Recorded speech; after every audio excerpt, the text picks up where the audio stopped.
kinetic driver is a screwdriver that was a Kickstarter campaign for an Italian YouTuber called Giaco.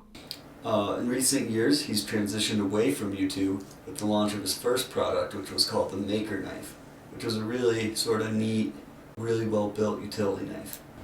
He's had a few other projects, but none of them really caught my eye until this. There's something about the shiny polished metal and the way that spiral moves that just really caught my eye. I knew right away I didn't need this screwdriver, but for some reason, even though I knew it would cost way too much, I would have to wait at least a year from the Kickstarter, for some reason I wanted it. Right from the get-go, I could tell this was a screwdriver I didn't need. It was way too expensive.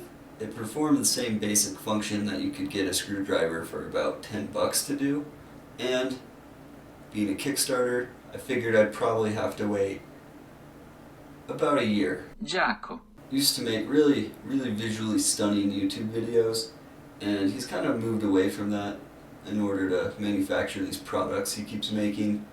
I would really highly recommend watching some of his stuff, and the release video kind of hooked me. Alright, let's talk about what the kinetic driver actually is. So, it's pretty much a normal screwdriver, but there's a few differences. Mainly, this big brass barrel, which is actually a flywheel, and that adds a lot of weight and a lot of momentum. So when you spin it, the idea is that will spin up, and that momentum will either screw or unscrew whatever screw you're working on. Other than that, it's essentially a normal screwdriver. It takes a small hex bit, it's got a bearing which can rest in the palm of your hand to make easy operation. Alright, let's take a closer look at the case. So the case has the logo nicely sort of embossed on the front here, which I really like, and it's made of a dyed black cork, which I wasn't so sure about, but it turns out is actually really a pretty nice feeling case. Not something I would have ever chose, but I'm glad they did. I also think the case looks pretty good with its sort of pillbox shape. Chamfered off edges has a nice aesthetic to it. Despite how good the case may look and feel, there's definitely a few drawbacks to it. One is the closing system. It uses this elastic around the edge, and sometimes, because the edges are cut off, it makes it really difficult to actually close it. When you pull the elastic around it, sometimes it just slips off and causes the whole thing to open. Another thing is there's not a lot of indication on which side is right side up and which isn't. It's just the monogrammed glasses. So sometimes you can open it upside down, and when you do that, all the bits get jumbled and fall out, and that's a huge pain in the ass. And then two more minor things is because there's not much that really lines the case up, it just sort of sometimes will shift, so it's a couple millimeter gap on the edges, which isn't a huge deal, but for the amount you pay for this, it's the kind of quality control that personally I would like to see addressed. Another thing is just the elastic can twist up when you put it on, which in my opinion just doesn't look great, but that's a really minor critique. As we open the case and we look in, you can see there's a nice slot that holds the driver really well. Then there's two little spots on each side, and I believe that's just to store your screws in while you've got them taken out of whatever you're taking apart. Pretty good feature. And then there's 25 holes to store your 25 bits. Alright, now let's look at the bits. So the bits, as you can see, and as I mentioned before, are smaller than your normal hex bit. The bits look like they're really high quality. Every single one of them has at least an initial and a size of what they are. There's a magnet in the driver. It makes a nice satisfying click when inserted.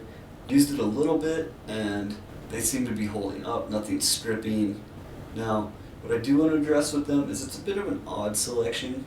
You can see there's a ton of Torx bits and only 3 Allens, which kind of irked me a little bit. I use Allens more than I use Torx, so I'd like to see a shift towards more Allens.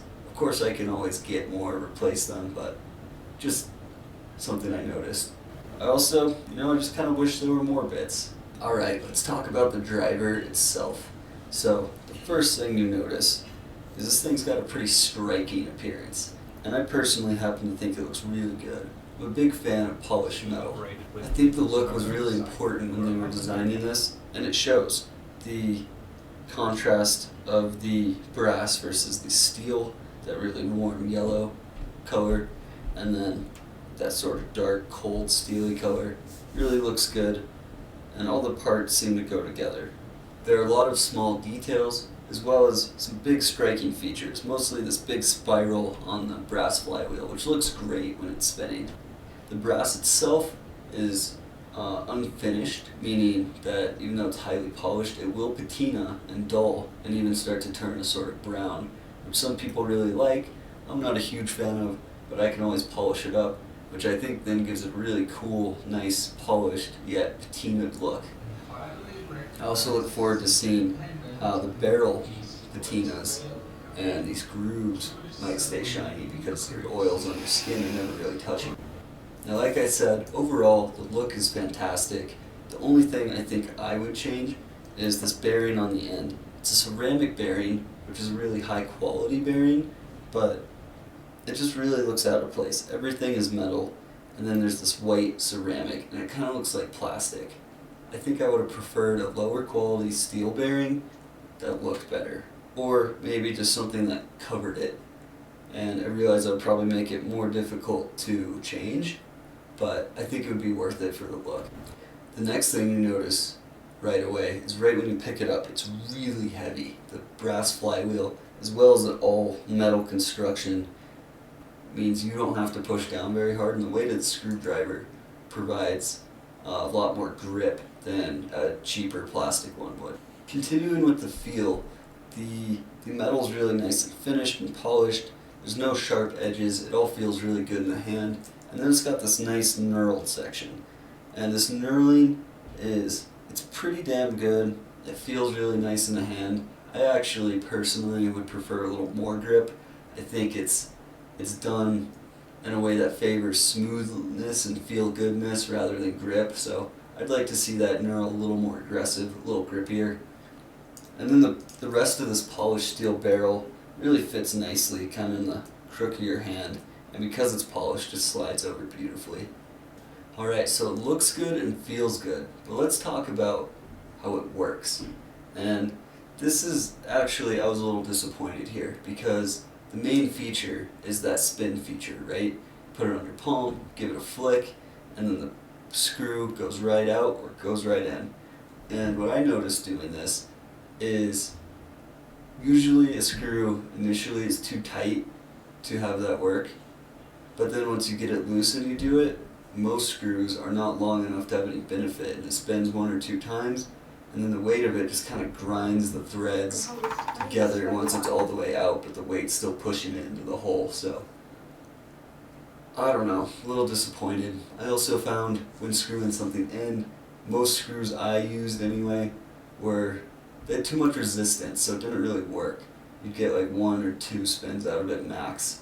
Now that being said, every once in a while there was a screw that was long enough and loose enough, and it worked amazing, and it was fantastic, but I feel like that's the main feature, and for it to only work sometimes is just a bit disappointing. Hey, quick note from editing. So, something that I didn't write into the initial script, but you can see it in these slow-mos a little bit, is when you give it a good spin like that, it actually is unbalanced and wobbles quite a bit.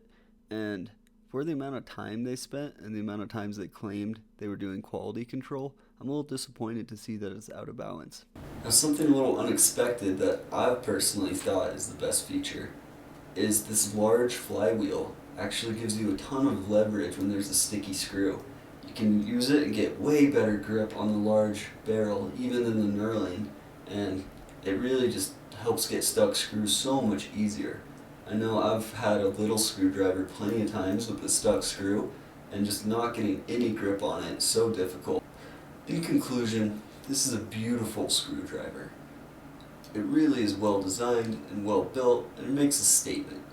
It feels really nice, and you can tell everything's designed thoughtfully. But I don't think it really has much more functionality than just a, $10 screwdriver. And that's a little bit of a bummer. I really thought the whole kinetic part would work a little better than it actually does. Now, I still love it, and I'm still really glad I have it, but if you're just looking for a screwdriver, this isn't probably a very cost-effective option. However, if you're looking for a fidget toy, a statement piece, and a piece of hardware that you can take pride in and display prominently on your desk or work area, then this might just be the screwdriver for you.